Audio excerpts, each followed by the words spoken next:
Imaginen un espejo donde la imagen reflejada, una vida de ensueño, se quiebra en 1000 pedazos para revelar la más oscura de las verdades. Así se desmoronó la existencia de quienes, en el corazón del poder nazi, eran conocidas simplemente como las hijas de monstruos. Criadas para encarnar el ideal de la mujer aria, estas jóvenes se encontraron al caer en llamas el Tercer Reich, frente a un despertar brutal. Sus padres eran ahora los criminales de guerra más buscados de la historia. Lo que aconteció con estas mujeres tras la pulverización del imperio de Hitler nos desvela un capítulo oculto de la posguerra, cuya complejidad los investigadores apenas comienzan a desentrañar.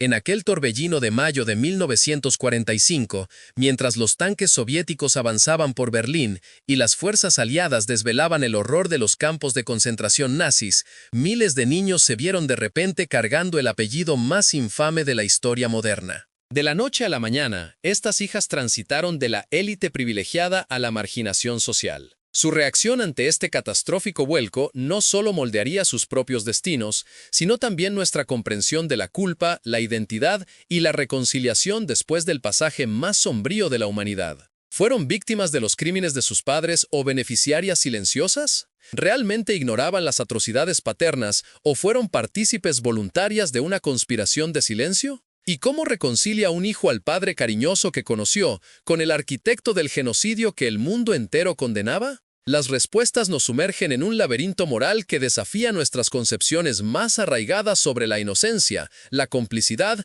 y la pesada herencia de la culpa. En los apacibles pueblos de la Alemania de posguerra, tras cortinas corridas y nombres alterados, las hijas de los oficiales de las SS comenzaron a forjar nuevas vidas, arrastrando consigo cargas psicológicas inmensurables. Algunas se aferraron desesperadamente a la negación, otras buscaron la redención, y un número sorprendente se embarcó en una búsqueda de por vida para desenterrar la verdad que sus padres intentaron sepultar. Sus caminos divergentes nos ofrecen una visión profunda de cómo los seres humanos procesan una catástrofe moral y si la redención es posible bajo la sombra de la atrocidad.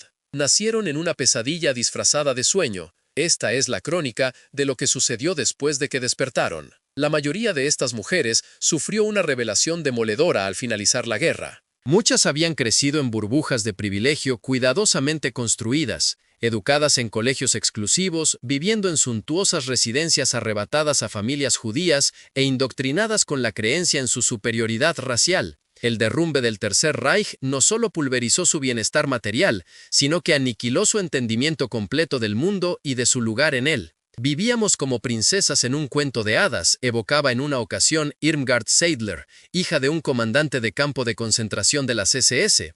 Nuestros vestidos llegaban de París, teníamos servidumbre, celebrábamos fiestas, gozábamos de todos los privilegios imaginables. Nos inculcaron que nuestros padres eran héroes edificando una civilización gloriosa. De repente, nos enteramos de que eran responsables de los crímenes más horrendos de la historia de la humanidad.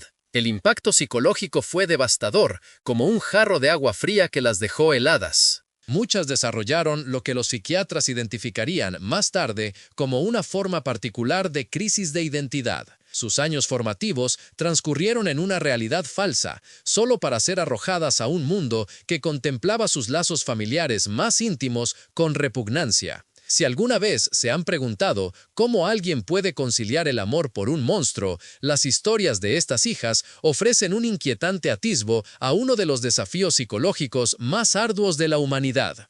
Suscríbanse para seguir explorando cómo los descendientes de los mayores villanos de la historia intentaron construir sus vidas a la sombra de una maldad inenarrable.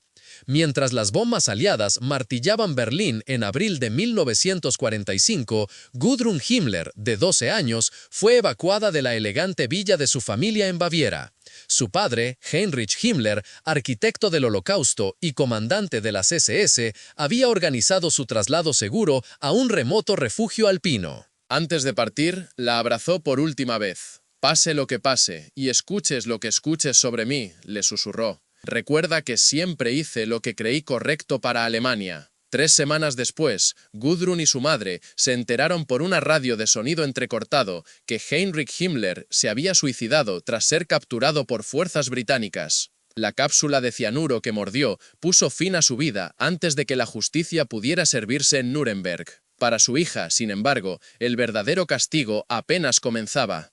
Una condena de por vida a ser la descendiente de un asesino en masa. Yo era la hija del Reichsführer, escribió Gudrun más tarde en un diario descubierto en 1972. Entonces, de la noche a la mañana, me convertí en la hija del mismísimo diablo. A diferencia de las esposas que podían divorciarse o los sirvientes que podían alegar que solo seguían órdenes, los hijos de los líderes de las SS no tuvieron elección en su conexión con el mal. Estaban atados por la sangre a hombres que habían orquestado asesinatos a escala industrial. Este accidente de nacimiento definiría sus vidas, poniendo a prueba los límites del afecto, la lealtad y la supervivencia psicológica. Al liberar el campo de concentración de Dachau en abril de 1945, las fuerzas estadounidenses descubrieron a más de 30.000 prisioneros, muchos al borde de la muerte por inanición y enfermedad. A menos de 5 kilómetros de distancia, se alzaba una idílica comunidad de cómodas viviendas donde los oficiales de las SS residían con sus familias. Muchas de sus hijas adolescentes asistían a una escuela de señoritas cercana, aprendiendo etiqueta, música e ideología racial nazi, todo a poca distancia de un campo de exterminio. ¿Lo sabían? Esta pregunta ha atormentado a historiadores y psicólogos que estudian a los hijos de los perpetradores nazis. La evidencia sugiere una compleja realidad de conocimiento parcial, ceguera voluntaria y compartimentación psicológica. Recuerdo haberle preguntado a mi padre sobre el terrible olor que a veces llegaba a nuestro jardín, rememoró Helga Schneider, hija de un oficial de las SS destinado en el campo de concentración femenino de Ravensbrück. Me dijo que era una fábrica cercana. Le creí porque quería creerle. ¿Qué niño desea pensar que su padre participa en asesinatos? Sin embargo, algunas hijas experimentaron momentos de terrible lucidez que suprimirían durante décadas. Katrin Himmler, la sobrina nieta de Heinrich Himmler, relata haber encontrado una colección oculta de fotografías cuando tenía 11 años, mostrando ejecuciones masivas en el frente oriental. Su madre la descubrió con las imágenes y las quemó de inmediato, diciendo solo, «Tu tío hizo lo que fue necesario para Alemania». Nunca hables de esto. Este patrón, destellos de verdad inmediatamente suprimidos, aparece repetidamente en los testimonios de las hijas de las SS. Muchas describen una extraña duplicidad psicológica, mantener la imagen de un padre amoroso y protector mientras enterraban pruebas inquietantes de sus verdaderas actividades. A finales de 1944, cuando la derrota de Alemania se hizo ineludible, muchos oficiales de las SS comenzaron a preparar a sus familias para la inminente rendición de cuentas. Se organizaron documentos de identidad falsos, objetos de valor, a menudo robados a las víctimas, fueron escondidos, y a las hijas se les dieron historias cuidadosamente elaboradas para contar a las autoridades aliadas. A Emma Göring, de 15 años, hija del Reichsmarschall Hermann Göring, se le instruyó para que afirmara que su padre había sido un nazi reacio, que se oponía en privado a los peores excesos de Hitler. Esta ficción fue directamente contradicha por montañas de pruebas que mostraban la entusiasta participación de su padre en el pillaje, la explotación y el genocidio. Sin embargo, Emma mantendría esta narrativa falsa durante décadas, demostrando lo poderosa que puede ser la necesidad de autoconservación psicológica. El instante del colapso final, en mayo de 1945, trajo destinos dispares a estas mujeres. Algunas, como Gudrun Himmler, fueron arrestadas junto a sus madres y retenidas en diversas instalaciones de internamiento aliadas. Otras lograron escapar, utilizando identidades falsas para mezclarse entre la masa de personas desplazadas que inundaba Europa. Unas pocas fueron acogidas por parientes comprensivos que habían mantenido distancia del régimen nazi. Las más afortunadas huyeron a Argentina, Paraguay y otros países sudamericanos, donde los fugitivos nazis establecieron nuevas vidas bajo nombres falsos. Allí, hijas como Eda Göring vivieron en comunidades de exiliados donde el desmoronamiento del Tercer Reich no se percibía como una justicia merecida, sino como un revés temporal en una lucha más prolongada. Las que permanecieron en la Alemania ocupada afrontaron desafíos prácticos inmediatos. A la mayoría se les confiscaron los bienes familiares. Muchas fueron expulsadas de los colegios. Encontrar vivienda resultaba casi imposible una vez que se conocían sus identidades. Incluso necesidades básicas como las cartillas de racionamiento de alimentos podían ser difíciles de obtener con un apellido tan notorio. Nos convertimos en gente invisible, escribió una hija, cuya identidad permanece protegida incluso hoy. Aprendimos a hablar en voz baja, a mantener la mirada baja, a no llamar nunca la atención. Nuestra existencia era un recordatorio de algo que Alemania quería olvidar desesperadamente. Para las hijas más jóvenes, las nacidas durante los años de la guerra, había confusión más que vergüenza. No tenían memoria personal del poder o los crímenes de sus padres. En cambio, heredaron un legado tóxico sin el contexto para comprenderlo. Yo tenía 3 años cuando mi padre fue ahorcado en Nuremberg, explicó Nina Schneider, hija de un general de las SS condenado por crímenes de guerra.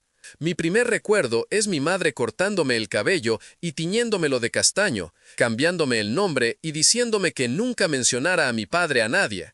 No entendí por qué hasta que tuve 12 años y encontré recortes de periódico escondidos en nuestro apartamento. ¿Habrían ustedes revelado a un niño la verdad sobre los crímenes de su padre? ¿O habrían fabricado una ficción más digerible para protegerlo? Esta elección imposible la afrontaron muchas madres que, a su vez, lidiaban con su propia complicidad en un régimen genocida. Hacia 1947, a medida que los juicios de Nuremberg concluían y la Guerra Fría comenzaba a redefinir la política global, las hijas de los oficiales de las SS se enfrentaron a una decisión crucial que definiría sus futuros: aceptar o negar la verdad sobre sus padres. Los caminos que eligieron revelan respuestas profundamente distintas a la culpa heredada. Surgieron 3 patrones claros que los psicólogos han identificado desde entonces como respuestas arquetípicas al ser el hijo de un perpetrador. La primera y más común de las reacciones fue la negación absoluta. Gudrun Himmler ejemplificó esta senda,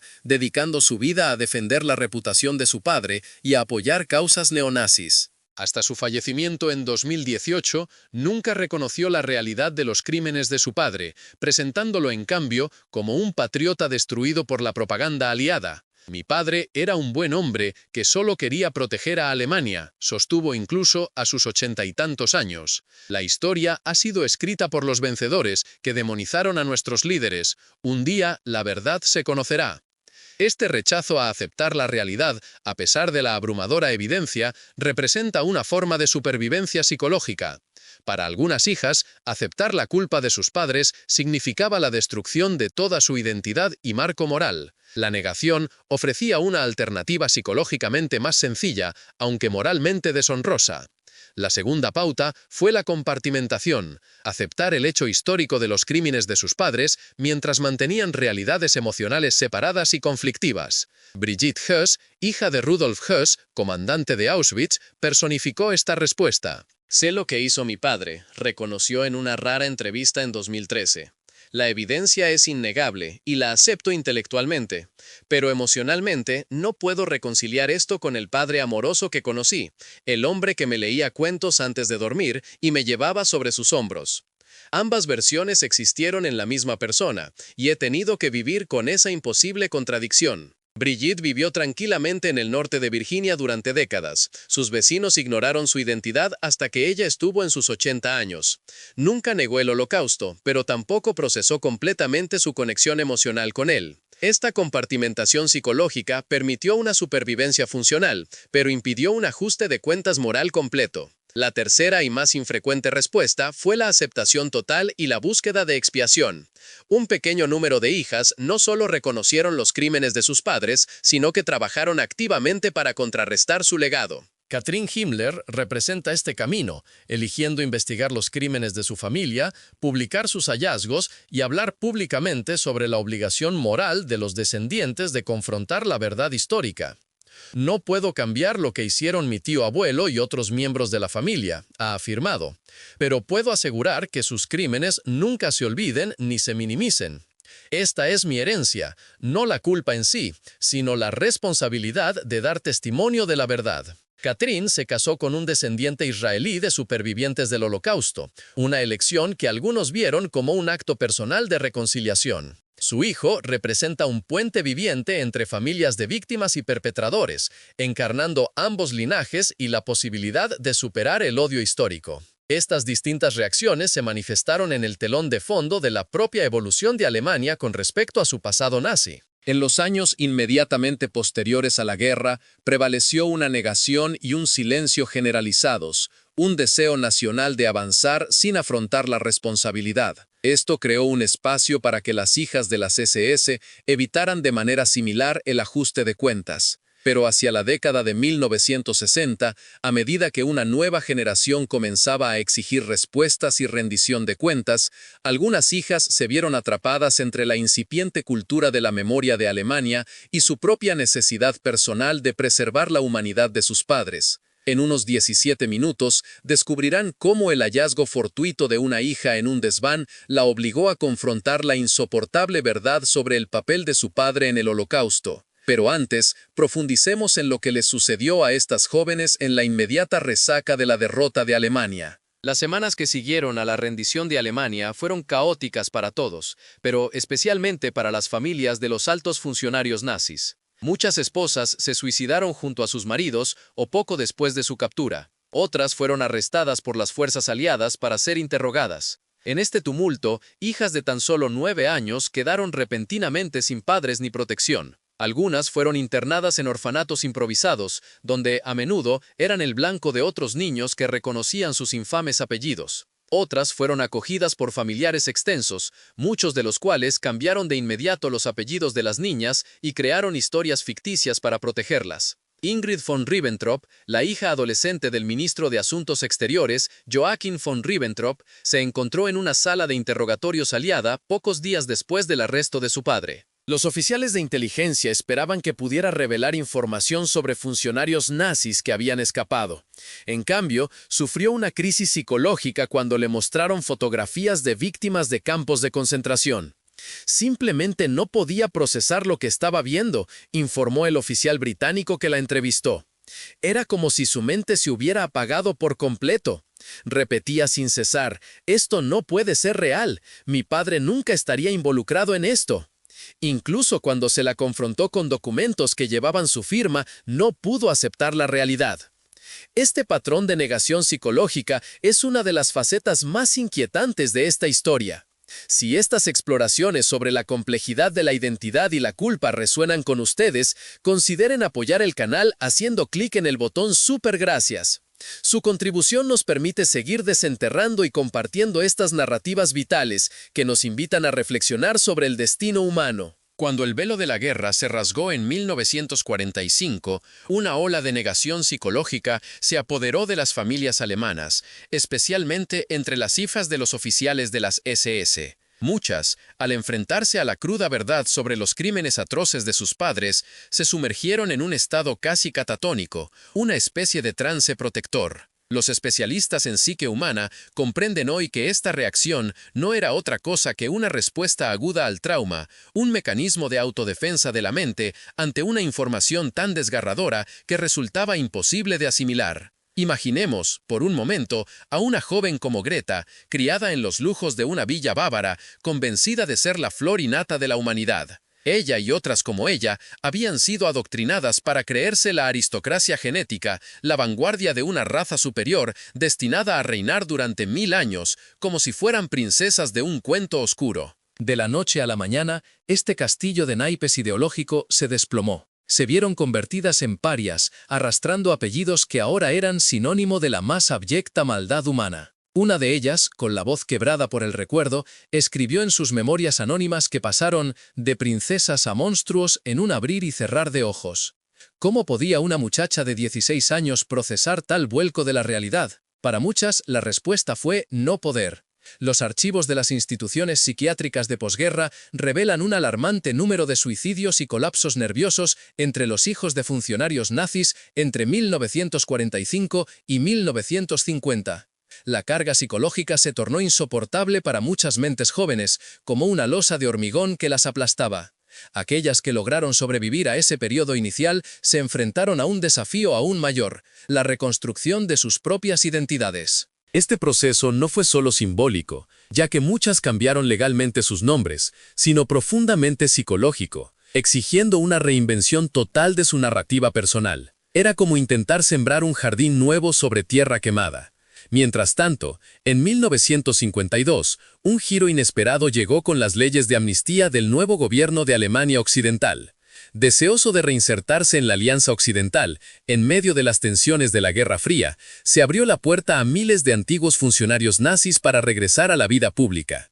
Como por arte de magia, muchos recuperaron sus puestos en el gobierno, se reincorporaron a la judicatura o reanudaron sus prácticas médicas, todo ello sin una pizca de reconocimiento de sus atroces crímenes. Esta rehabilitación forjó una realidad kafkiana para sus hijos. Las hijas que habían vivido en la sombra, ocultando su identidad como si fuera una lepra, vieron de repente a sus padres recuperar la respetabilidad. Una de ellas, en una carta de 1987, describió la situación con un realismo escalofriante. Un martes escondíamos nuestro nombre y saltábamos ante cualquier sombra. Para el viernes, mi padre vestía un traje y trabajaba en el Ministerio de Finanzas. Todos fingían que la última década simplemente no había existido. Era pura locura. La sociedad misma, con su política oficial de reintegración sin rendición de cuentas, terminó reforzando la tendencia de muchas hijas hacia la negación y la compartimentación. Si la propia Alemania podía mirar hacia adelante sin confrontar plenamente los crímenes nazis, ¿por qué habrían ellas de cargar con un peso mayor de reconocimiento? La sombra de la Guerra Fría fue determinante. Las potencias occidentales, obsesionadas con la expansión soviética, priorizaron la creación de una Alemania occidental estable y anticomunista por encima de la persecución de todos los perpetradores nazis. Este cálculo político forjó una cultura de silencio que perduraría por décadas como una bruma espesa. Elisabeth Schemann, cuyo padre había liderado un escuadrón de la muerte Einsatzgruppe en el Frente Oriental, recordaba cómo les dijeron explícitamente que nos centráramos en el futuro, no en el pasado. Maestros, pastores, funcionarios gubernamentales, todos transmitían el mismo mensaje. Lo hecho, hecho está. Alemania necesitaba reconstruirse, no regodarse en viejas heridas. Para las hijas que albergaban preguntas genuinas sobre las actividades de sus padres, esta presión social hizo que buscar respuestas fuera una misión casi imposible. Muchas describen haber sido activamente disuadidas de investigar por sus propios familiares, sus educadores y hasta los líderes de sus comunidades, como si el pasado fuera un tabú inquebrantable. Algunas hijas se casaron con premura, ansiosas por deshacerse de sus apellidos mancillados y forjar nuevas identidades familiares. Otras, sin embargo, permanecieron solteras, reacias a arriesgar relaciones íntimas que pudieran exigir una explicación de sus orígenes. Un número sorprendente eligió profesiones de ayuda, convirtiéndose en enfermeras, trabajadoras sociales o maestras, en lo que los psicólogos ahora identifican como intentos inconscientes de expiación, como si buscaran sanar las heridas que sus padres habían infligido. El silencio alrededor de los crímenes de sus padres generó una profunda soledad. Incapaces de hablar con honestidad de su pasado, muchas hijas de las SS desarrollaron complejas dobles vidas, presentando cuidadosas fachadas públicas mientras luchaban en privado con preguntas sin respuestas sobre las acciones de sus padres y su propia identidad moral. Esta soledad a menudo desencadenó un trauma intergeneracional. Estudios de los años 90 revelaron que los hijos de perpetradores nazis con frecuencia padecían depresión, dificultades en las relaciones y problemas de identidad, incluso aquellos nacidos décadas después de la guerra. El trauma no procesado de la primera generación se extendió como una cascada, creando ondas psicológicas que aún hoy resuenan. Thomas Miller, hijo de una hija de las SS, contó cómo su madre nunca habló de su padre, pero su presencia llenaba nuestra casa como un fantasma. Cada reunión familiar cargaba con el peso de una historia tácita. De niño, Thomas presentía que algo estaba prohibido, algo demasiado terrible para ser nombrado. No fue hasta que estuvo en la universidad que descubrió que su abuelo había supervisado masacres en Polonia. Este silencio forjó dolorosas lagunas de conocimiento.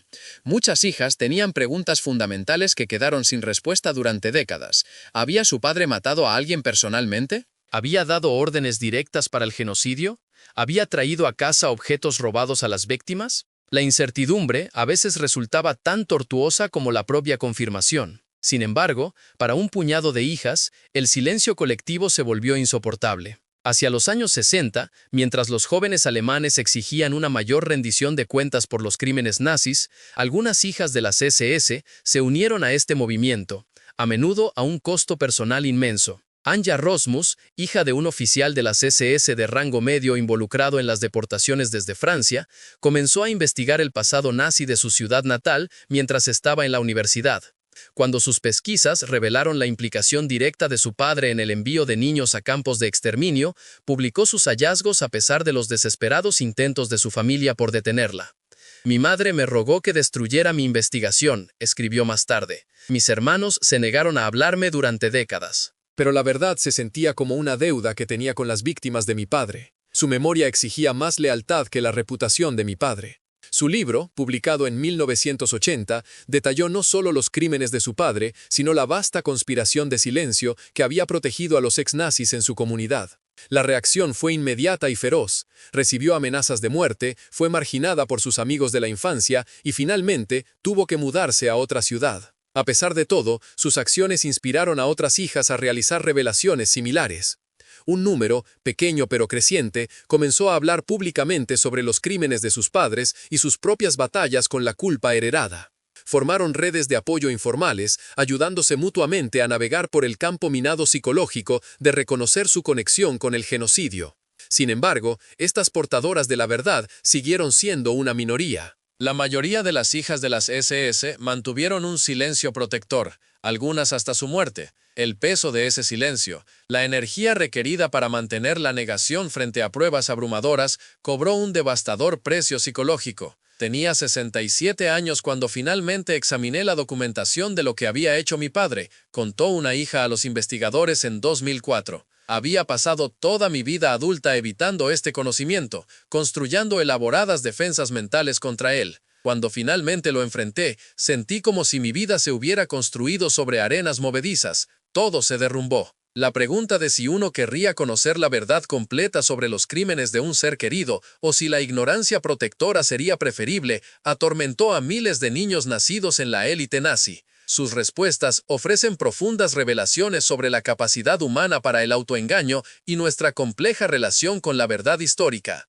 Si esta travesía por la identidad y la herencia moral te ha cautivado, te invitamos a unirte a nuestra comunidad de exploradores de la historia. Suscríbete ahora para seguir desentrañando cómo el pasado moldea nuestra comprensión de la naturaleza humana y la responsabilidad ética. En 1979, un encuentro extraordinario tuvo lugar en una pequeña sala de conferencias en Múnich. Por primera vez, hijas de oficiales de las SS se sentaron cara a cara con hijos de sobrevivientes del Holocausto. El encuentro, organizado por un psicólogo alemán, buscaba explorar si la reconciliación era posible entre estos dos grupos unidos por la historia, pero separados por un abismo de sufrimiento. Las tensiones fueron inmediatas y palpables. Los hijos de sobrevivientes cuestionaban cómo alguien aún podía amar a un padre que había participado en el genocidio. Las hijas de los perpetradores luchaban por explicar la complicada realidad de amar a alguien cuyas acciones fueron monstruosas.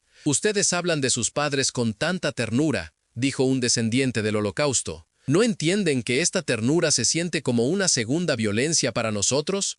¿Como si sus víctimas nunca hubieran importado? Una hija de las SS respondió con una sinceridad desgarradora. No puedo dejar de amar a mi padre, aún sabiendo lo que hizo. Ese amor coexiste con mi horror ante sus acciones. Contengo ambas realidades, y esta contradicción es mi cadena perpetua. La conversación reveló una asimetría fundamental entre estos grupos. Mientras los hijos de sobrevivientes heredaron el trauma, los hijos de perpetradores heredaron tanto el trauma como la complicidad moral, una carga que pocos estaban equipados para soportar. Sin embargo, de este difícil comienzo, algo inesperado surgió. Varias hijas que habían mantenido un silencio de por vida sobre sus padres encontraron sus voces por primera vez. Hablar con aquellos a quienes sus padres habían dañado creó un contexto donde el reconocimiento se volvió posible, incluso necesario. Johanna Himmler, pariente lejana de Heinrich Himmler, describió la revelación que cambió su vida. Encontré una caja en nuestro ático que contenía el uniforme de las SS de mi padre y una serie de fotografías tomadas en un campo de concentración. Él aparecía en varias imágenes, de pie junto a una fosa común. Siempre me había dicho a mí misma que él era solo un burócrata, siguiendo órdenes desde la distancia. Las fotografías destruyeron esa ficción. Con la voz temblorosa continuó. Quemé el uniforme, pero guardé las fotografías como prueba. Se lo debía a los muertos. Durante 40 años he vivido con este conocimiento sola. Hoy es la primera vez que hablo de ello con alguien. Este patrón, Hijas descubriendo pruebas concretas de la implicación directa de sus padres en atrocidades, aparece con una frecuencia sorprendente. La evidencia física a menudo destrozaba defensas psicológicas que habían resistido décadas de relatos históricos. Para algunas, estos descubrimientos llevaron a un colapso psicológico completo. Otras encontraron que la verdad, por dolorosa que fuera, ofrecía un camino hacia la integridad que la negación nunca había permitido. Unas pocas dieron pasos extraordinarios hacia la expiación.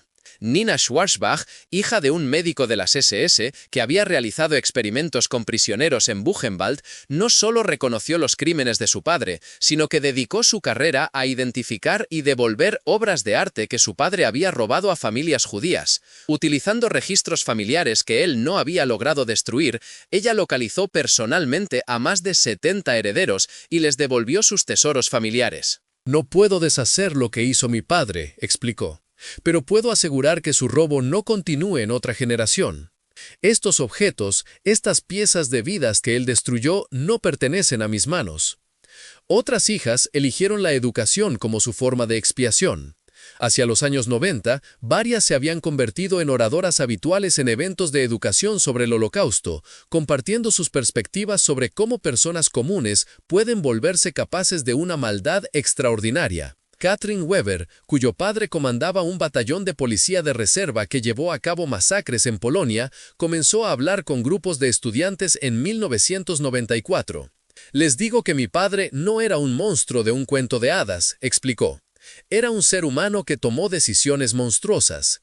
Entender esta distinción es esencial si esperamos prevenir futuros genocidios. Este reconocimiento, que los perpetradores eran seres humanos y no encarnaciones abstractas del mal, representa una de las ideas más valiosas que estas hijas han aportado a nuestra comprensión del Holocausto.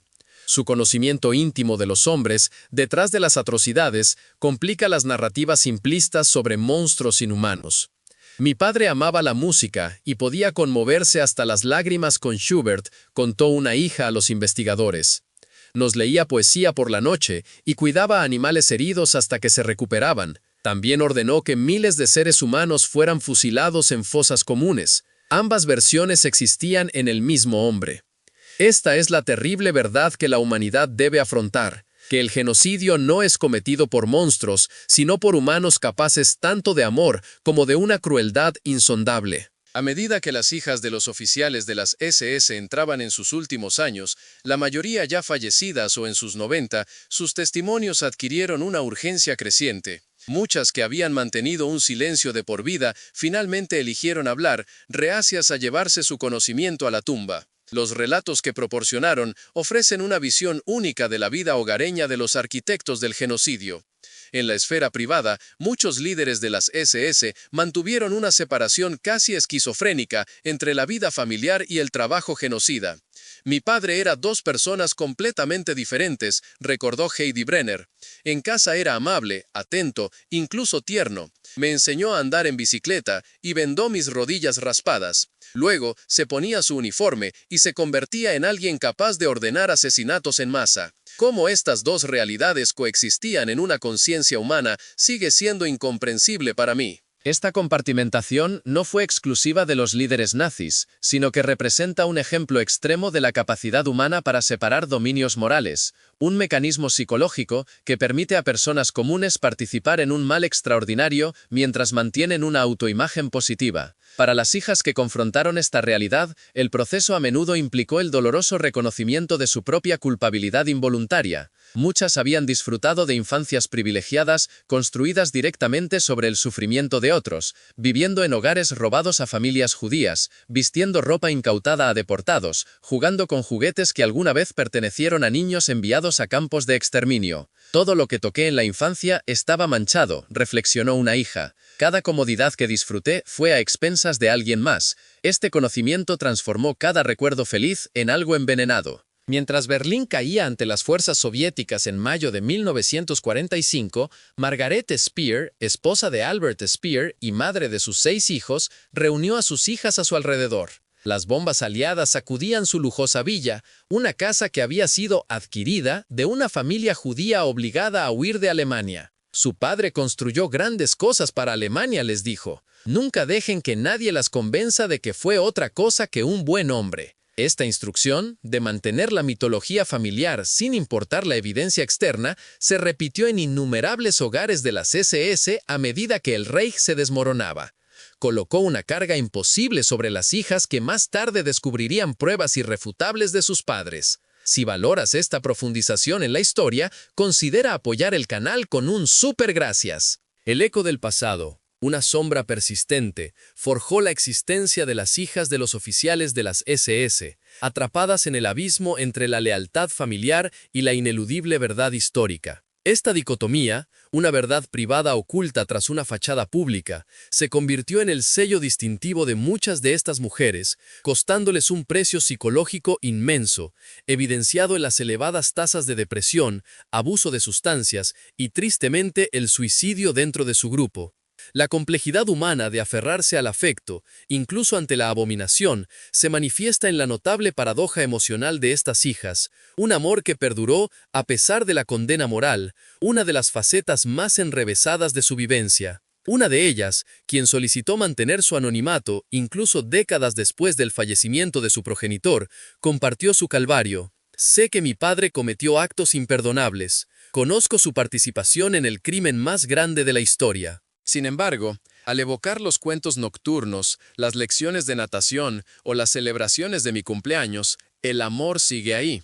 Esta contradicción ha sido la carga más pesada de mi vida. Esto sugiere que el amor, una vez arraigado, no se disipa con la mera comprensión intelectual de las fallas morales, por graves que éstas sean. La historia de Hilde, la primogénita de Speer, es un desgarrador testimonio de esta dualidad. Durante incontables décadas mantuvo viva la ficción familiar, defendiendo públicamente a su padre como un simple arquitecto ajeno a las atrocidades nazis. Pero, tras su propia muerte, sus diarios íntimos revelaron una lenta y angustiosa aceptación de la implicación criminal de su progenitor en el uso de mano de obra esclava, una verdad que jamás pudo reconocer ante el mundo por respeto al último deseo de su madre. Nuestra propia psique anhela categorías morales nítidas. Los perpetradores deben ser la encarnación pura del mal, y sus seres queridos, ignorantes o repudiadores de sus crímenes. Sin embargo, la realidad de las hijas de los oficiales de las SS desmantela esta simplicidad. Sus relatos desvelan verdades incómodas sobre la naturaleza humana, nuestra habilidad para la percepción selectiva, la profunda necesidad de preservar una imagen positiva de aquellos a quienes amamos y el devastador impacto cuando esos mecanismos de protección se derrumban. Nos recuerdan que los crímenes más atroces de la historia no fueron obra de monstruos míticos, sino de seres humanos, hombres que podían orquestar un genocidio durante el día y regresar a casa para ser recibidos por familias amorosas al caer la noche. Hacia la década de los 80, cuando los historiadores obtuvieron acceso a archivos hasta entonces sellados, la evidencia de la participación y el conocimiento directo de los líderes de las SS se tornó irrefutable. Para las hijas que habían protegido la ficción de la ignorancia o la participación limitada de sus padres, esta nueva documentación impuso dolorosos ajustes de cuentas. Las respuestas fueron diversas. Algunas se aferraron con mayor fuerza a la negación, abrazando el revisionismo del Holocausto y las ideologías neonazis. Otras experimentaron colapsos psicológicos al ver desmoronarse décadas de cuidadosa compartimentación. Unas pocas, en un giro paradójico, encontraron en la confirmación final, por dolorosa que fuera, un extraño alivio. La carga de la incertidumbre fue reemplazada por la claridad, aunque más amarga, del saber. La medida que las últimas hijas vivas de los oficiales de las SS alcanzan el crepúsculo de sus vidas, sus testimonios adquieren una importancia histórica definitiva. Lo que eligieron revelar o silenciar modelará la comprensión de las futuras generaciones sobre este oscuro capítulo. La mayoría optó por grados variables de divulgación selectiva, reconociendo los hechos históricos mientras resguardaban los detalles íntimos y humanizantes de la esfera privada de sus padres. Este ejercicio de memoria selectiva plantea interrogantes profundos sobre la justicia histórica. ¿Humanizar a los perpetradores constituye una forma de violencia secundaria contra las víctimas? ¿O es esencial reconocer la capacidad humana de compartimentación para comprender cómo el genocidio se vuelve posible? En el año 2012, Ruth Calder, una mujer de 93 años, hija de un oficial de los SS que sirvió en el campo de exterminio de Treblinka, concedió una última entrevista antes de su fallecimiento. Cuando se le preguntó qué mensaje deseaba dejar a las generaciones venideras, sus palabras encapsularon la esencia del torturado legado de muchas hijas de las SS. Sepan que el mal no se anuncia con trompetas y fanfarrias, crece en silencio, en personas comunes que creen actuar correctamente. Obsérvenlo con atención en los demás, pero, lo que es más importante, dentro de ustedes mismos. Y recuerden que aquellos que cometen los peores actos siguen siendo humanos. Esa es la verdad más terrible de todas. Sus palabras nos recuerdan que la saga de las hijas de las SS no es una mera curiosidad histórica, sino un profundo estudio de casos sobre cómo los seres humanos navegan una catástrofe moral. Sus experiencias, vivir con una culpa inmerecida, un conocimiento insoportable y contradicciones imposibles, ofrecen valiosas perspectivas sobre la resiliencia, el autoengaño y el proceso vital de reconciliarse con verdades históricas que no podemos alterar, pero que debemos reconocer. Nacieron en el capítulo más sombrío de la historia, inocentes por nacimiento, pero contaminadas por la sangre. Su lucha por construir vidas a la sombra de la atrocidad nos recuerda que el pasado nunca es verdaderamente pasado. La historia pervive en la mente de quienes heredan sus cargas, tanto las víctimas como los hijos de los perpetradores. Las hijas de los oficiales de las SS nunca eligieron a sus padres, sin embargo, sí eligieron cómo responder a su terrible herencia. En sus decisiones, que abarcaron desde la negación hasta el reconocimiento, desde el silencio hasta el testimonio, vislumbramos el espectro completo de la capacidad humana, tanto para el autoengaño como para el coraje moral. Aquellas que comenzaron como vástagos de figuras monstruosas, terminaron como testigos de la lección más crucial de la historia, que el mal no emana de una oscuridad inhumana, sino de las más comunes debilidades humanas. Confrontar esta verdad, por dolorosa que sea, constituye el primer paso para asegurar que nunca se repita. Si este contenido resuena contigo, considera apoyar este canal con un súper gracias.